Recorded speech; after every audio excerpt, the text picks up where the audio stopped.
কারোর নাম নিয়ে যদি আপনি সূরাতুল ইখলাস ৩ বার পাঠ করতে পারেন, ওই ব্যক্তি আপনার বশ হতে বাধ্য হবে, আপনার কাছে চলে আসতে বাধ্য হবে এবং আপনাকে পাগলের মতো ভালোবাসবে।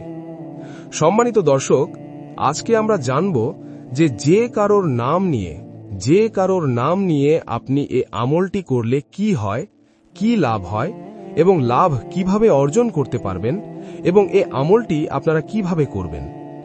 এই আমলটি কিন্তু আপনাদেরকে খুবই গুরুত্ব সহকারে মনোযোগ দিয়ে এ আমলটি শিখতে হবে, না হয় কাজ হবে না। সম্মানিত দ্বীনী ভাই ও বোনেরা, তো যারা এই চ্যানেলে নতুন আসছেন, এখনো পর্যন্ত চ্যানেলটি সাবস্ক্রাইব করেন নাই, অবশ্যই নূর মিডিয়া চ্যানেলটি সাবস্ক্রাইব করে পাশে থাকবেন। এই চ্যানেলে আরও নতুন নতুন দোয়ার ভিডিও দেওয়া হবে ইনশাআল্লাহ। সম্মানিত দ্বীনী ভাই বোনেরা, আজকে আমরা জানতে চলেছি যে কারোর নাম নিয়ে নামের উপরে সূরাতুল ইখলাস ৩ বার পাঠ করে ফু দিয়ে দিন। যে কেউ আপনার বশ হতে বাধ্য হবে, আপনার কথা শুনতে বাধ্য হবে এবং আপনাকে পাগলের মতো ভালোবাসবে। সম্মানিত দ্বীনী ভাই ও বোনেরা, তো এই আমলটি আপনারা কখন করবেন, কিভাবে করবেন? সর্বপ্রথম আপনি যার নাম নিয়ে আমলটি করবেন, ওই ব্যক্তির নামটি একটি সাদা কাগজের উপরে লিখে নেবেন। যে কোনো সময় আপনি আমলটি করতে পারবেন, দিনে রাতে যখন আপনার সময় হয় করে নিতে পারবেন।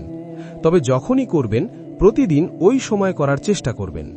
হ্যাঁ, আপনাদেরকে এই আমলটি লাগাতার ২১ দিন পর্যন্ত করতে হবে এবং একই সময় করতে হবে। যদি করতে পারেন, তাহলে আল্লাহ তাআলার রহমতে অবশ্যই আপনি ফলাফল পাবেন। সম্মানিত দর্শক, তো এই আমলটি করার জন্য কি করবেন? ওই ব্যক্তির নামটি সুন্দর করে লিখবেন। লিখে আপনি ওই সময় বসবেন। বসে প্রথমে ৩ বার ইস্তিগফার, আস্তাগফিরুল্লাহ, আস্তাগফিরুল্লাহ, আস্তাগফিরুল্লাহ, তারপরে ৩ বার দুরূদ শরীফ পাঠ করবেন। আল্লাহুম্মা সাল্লি আলা মুহাম্মাদিন ওয়া আলা আলি মুহাম্মাদ কামা সাল্লাইতা আলা ইব্রাহিমা ওয়া আলা আলি ইব্রাহিমা ইন্নাকা হামিদুম মাজিদ। আল্লাহুম্মা বারিক আলা মুহাম্মাদিন ওয়া আলা আলি মুহাম্মাদ কামা বারাকতা আলা ইব্রাহিমা ওয়া আলা আলি ইব্রাহিমা ইন্নাকা হামিদুম মাজিদ।